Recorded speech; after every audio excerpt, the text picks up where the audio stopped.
Project చెరువు కింద నీళ్లు తీసుకుంటే బంద్ చేసినాం, నీటి తీరువ రద్దు చేసినాం. అట్లా ఎన్నో సదుపాయాలు చేసుకున్నాం. రైతులు బాగా జరుగుతుండే. అప్పుడప్పుడు ఏమవుతుంది, కొన్ని దుష్ట దినాలు వస్తాయి, చెడు గడియలు వస్తాయి. మనోళ్ళు కూడా అలవోకగా ఓట్లేసారు. మీరు గొప్పలో మీరు మాణిక్యరావుని గెలిపించారు. కొన్ని నియోజకవర్గాలలో అత్యాశకు పోయి నేను చెప్పిన కూడా అప్పుడు మంది మాటలు పట్టుకొని మారమానం పోతే మళ్ళీ వరకు ఇల్లు కాలిపోతారు. వీళ్ళని నమ్మితే అమాంతం మింగుతారు, మోసపోతాం. రైతు బంధుకు రామరామ అంటారు, దళిత బంధుకు జై భీమ్ అంటారు. వీళ్ళు ముంచుతారా నాయన చెప్పిన ఆయన వాడు తులం బంగారం ఇంత నీకు బంగారం వడ్డానం పెడతాను కానీ ఆయన నమ్మి ఏమో మీ సంగతి ఎంతో చూద్దామని ఆయన వేసారు. వేసింది ఇరుకపోయారు, బాయిలో పడ్డారు, అయిపోయి ఉన్నాయి అన్ని మీకే. మళ్ళా మొదటికి వచ్చానా కైలాసం ఆడలో పెద్ద పంపించినట్టు అయింది. మళ్ళీ అంతే కదా, ఆలోచన లేకుండా ఎటు పెడితే అటు ఎవడో ఏదో చెప్తే నమ్మి ఓట్లేస్తే ఏమైంది అనేది ఒక మంచి గుణపాఠం ఇది తెలంగాణ. గ్యారంటీగా మంచిగా సంసారం జరుగుతుంది. జర తువ్వకొచ్చినాం, రైతులు ఇంత ముఖం తెలివైతుంది, ఇంత బాకీలు కట్టుకుంటుండ్రి. ఎంతో మంది పాపం సిటీలు వేసుకుంటారు, ఏదో వేసుకుంటారు. రైతు బంధు పైసలు పడితే ఎంత సంతోషం ఉంటుంది. ఆయన మీద గంగలు కట్టింది. ఇప్పుడు వాడు ఇతడో ఏడో భగవంతుని కనుక ఇచ్చినప్పుడు మోసమే. ఏదో మళ్ళీ ఎలక్షన్ కోసం దానికోసం చేస్తారు తప్ప కడుపు నిండా ప్రేమ ఇచ్చేది ఇట్లే ఉంటుందా?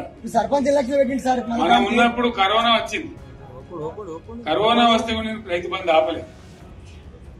కరోనా వచ్చి రాష్ట్రానికి రూపాయి ఆదాయం రాకపోయినా 4-5 మంచి స్కీములు తెచ్చి ఇవాళ కాపాడుతున్నారు. గౌరవంగా బతికిన రైతులు. బీమా వచ్చినండి, రైతు బీమా పెడితే ఎంతమందికి సాయం జరిగింది. గుంట భూమి ఉన్న కూడా మంచిగా సాయం జరిగింది, చిన్న రైతు కూడా సాయం జరిగింది. అట్లా అందరికి మనం గొర్రెల కాపలకు గొర్రెలు వేయడం కానీ, చేప పిల్లలు కానీ, అనేక రకాల అన్ని వర్గాల ప్రజలను ఎట్లా ఆదుకోవాలని అట్లా ఆదుకున్నాం. మా తెలంగాణ కదా మేము తెచ్చుకున్నాం కష్టపడి. మా వాళ్ళందరి పైకి రావాలి. కాంగ్రెస్ గవర్నమెంట్ ముస్లింలు ఓట్లేసుకున్న తప్ప ముస్లింలకు మనం చేసిందా? ఇమాం మౌసాలకి మన జీతం ఇచ్చిందా? మనం వచ్చినాకనే ఫస్ట్ టైం వాళ్ళని గుర్తించి వాళ్ళని గౌరవించుకున్నాం. ముస్లిం మైనార్టీ పిల్లలకు, మన గిరిజన పిల్లలకు, మన ఎస్సీ పిల్లలకు, మన బీసీ పిల్లలకు ఇంత మంచి రెసిడెన్షియల్ స్కూల్ పెట్టుకున్నాం. అందరినీ కూడా ముందు తీసుకుపోవాలి. ఇవాళ మన కళ్ళ ముందని నాకు బాధ కలిగేది ఏంటంటే, చిన్న వర్గాల ప్రజలు కాన్వెంట్ స్కూళ్ళలో చదివించలేరు, వాళ్ళ పిల్లలు కూడా బాగా చదవాలని చెప్పి ఎస్సీలకు, బీసీ, మన మైనార్టీ సోదరులకు గురుకుల పాఠశాలలు పెట్టారు. అద్భుతమైన చదువు చదువుకునే వాళ్ళు. ఇవాళ మొత్తం రోజు బడి పిల్లలు విషాహారము, కడుపు నొచ్చుడు, బాధపడు, పురుగులు అన్నం పెట్టుడు. పిల్లలు వెళ్ళిపోతున్నారు, ఆ స్కూళ్ళ నుంచి ఇళ్ళకి వెళ్ళిపోతున్నారు. తల్లిదండ్రులు కూడా భయపడి తీసుకుపోతున్నారు. ఏం ఘోరం ఇది నాకు అర్థం కాదు. మళ్ళీ ఇది చేసిన కూడా ఇప్పుడు మళ్ళీ అదే కాంగ్రెస్ పార్టీ. అంతేనా? మళ్ళా పాత కాంగ్రెస్ మోపోయింది, మళ్ళా కరెంట్ కోతలు మోపోయినాయి. వెనకాలం ఇంకేం గతి అవుతుందో, మార్చి ఏప్రిల్ ఏమవుతుందో. ఇంకా కరెంటు కోతలు మోపోయినాయి, మంచి సరికొత్తలు, అడిగే నాతులు లేడు. ఎవడన్నా గట్టిగా నిలదీసినట్టు వారికి పోలీసు నిలబట్టేయడం. ఇదేనా రాజ్యం? ఇట్లా ఉండదా రాజ్యం? ఎందుకు వచ్చింది ఈ పరిస్థితి చెప్తా. నాకు తెలిసి నాకేం గుర్తులేదు. నేనేమంటున్నా అంటే, ఇట్లా అనేక పనులు చేసుకున్నాం మనం. గోదావరి నుంచి నీళ్లు తెచ్చుకున్నాం, నీళ్లు తెచ్చుకొని మంచినీళ్ళ తర్వాత సాగునీళ్ళు ఎంబడబడ్డారు. మెదక్లో యువతల ప్రాంతం అంతా కొంత అందినే నీళ్లు, పాత మెదక్ జిల్లాలో. నీటికి మిగిలిపోయినాయి మన 2 తాలూకాలు, నారాయణఖేడ్, జైరాబాద్. వాళ్ళకి నీళ్లు కావాలి. ఎట్లా రావాలి గోదావరి నీళ్లు? సింగూరు ఓ టైంలో నిండుతుంది, ఓ టైంలో నిండదు. మరి నిండినప్పుడు ఎట్లా? గోదావరి నీళ్ళెద్దు. కొన్ని రాజకీయపరమైన అంశాలు కూడా ఈ వేదిక మీద నుంచి ప్రస్తావించాల్సిన బాధ్యత నా మీద ఉన్నది.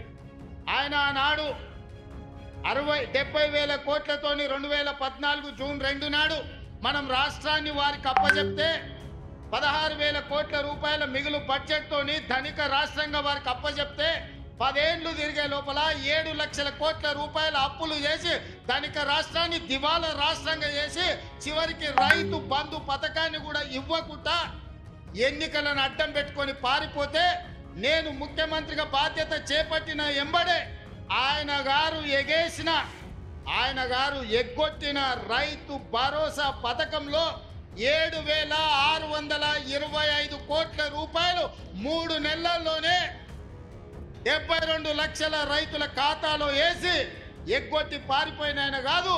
ఇప్పుడు బాధ్యత తీసుకున్న మీ సోదరుడు మీ రైతు భరోసా పథకాన్ని అమలు చేస్తా అని ముఖ్యమంత్రిగా అధికారం చేపట్టిన 3 నెలల్లోనే రైతు భరోసా పథకం రైతు ఖాతాలో వేసిన. ఇదే కాదు, ఆనాడు 2014లో 1,00,000 రూపాయల రుణమాఫీ అన్నాడు. ఆ తర్వాత 4 విత్తనాలు అన్నాడు. అసలు మిత్తి ఆయన ఆ ఖాతాలో వేసి 5 ఏళ్లకు ఆయన ఇచ్చిందంత మిత్తికే సరిపోయింది.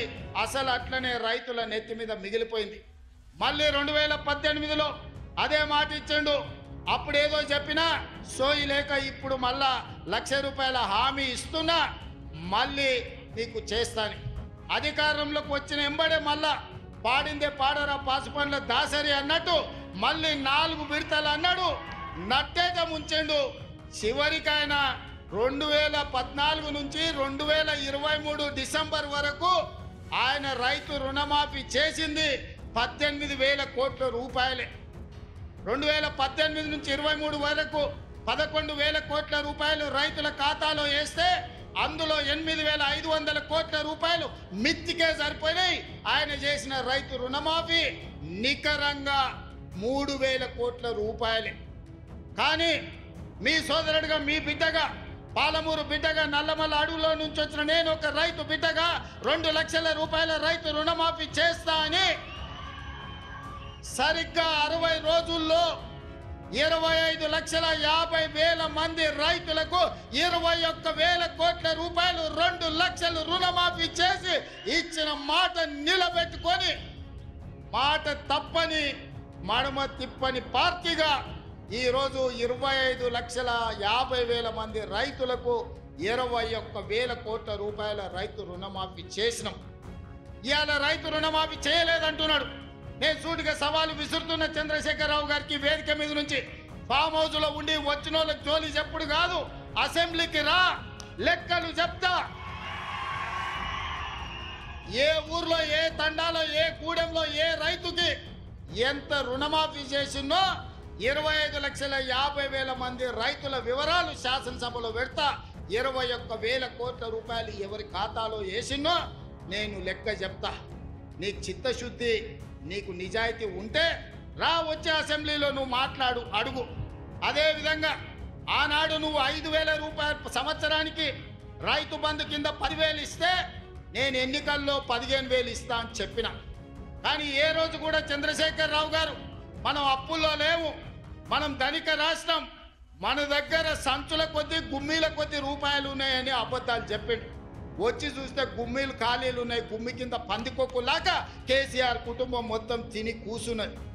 అయినా అధైర్యపడకుండా 15,000 బదులు ఆనాడు నువ్వు ఇచ్చిన 10,000 ఎగ్గొట్టిన 10,000 కాకుండా ఇవాళ 12,000 రూపాయలు సంవత్సరానికి రైతులకు ఇవ్వాలని రైతు భరోసా కార్యక్రమాన్ని జనవరి 26 తారీఖు నాడు ప్రారంభించుకున్నాం. మార్చి 31 లోపల ప్రతి ఎకరాకు వ్యవసాయ యోగ్యమైన భూమికి ఎకరాకు 6,000 చొప్పున మీ ఖాతాలో వేసే పూచి నాది అని నేను ఈ వేదిక మీద నుంచి చెప్పదలుచుకున్నా. ఆయన అంటుండు ఎగ్గొడతారని. నేను నీలాక మాట చెప్పి ఎగ్గొట్టేటోని కాదు. దళితులకు 3 ఎకరాలని ఎగ్గొట్టినావు, దళిత ముఖ్యమంత్రి అని ఎగ్గొట్టినావు, డబల్ బెడ్రూమ్ ఇండ్లు అని ఎగ్గొట్టినావు. ఇట్లా చెప్పుకుంటూ వెళ్తే 100 మాటలు ఇచ్చి ఎగ్గొట్టిన చరిత్ర నీది, పంగనామాలు పెట్టిన చరిత్ర నీది. చంద్రశేఖరరావు 10 ఏళ్ళు పరిపాలన చేసి ప్రజల దగ్గరకు పోతే డిసెంబర్లో అధికారం కోల్పోయినావు, జూన్లో డిపాజిట్లు కోల్పోయినావు, పార్లమెంట్లో ఇప్పుడు మెదడు కూడా కోల్పోయినట్టే ఉన్నాడు ఆయన పెద్ద మంచి ఫామ్ హౌస్లో పండుకొని. డిసెంబర్లో ఆయన అన్నీ చెప్పిండు. ఆయన గుడీలు దర్గాలకు దస్తీలు కప్పిండు, గుడీలకు పోయి దండాలు పెట్టిండు. పెట్టిన తెలంగాణ ప్రజలు 10 ఏళ్ళు పెట్టిన ఆయన అరగోసకు ఇవాళ ఆయన గుణపాఠం చెప్పి ప్రభుత్వాన్ని దించిండు. అట్లే అబద్ధాలు చెప్తే పార్లమెంట్లో గుండు సున్నా ఇచ్చిండ్రు, ఆయన గాడిద గుడ్డిచ్చిర్రు. అయినా బుద్ధి మారలే.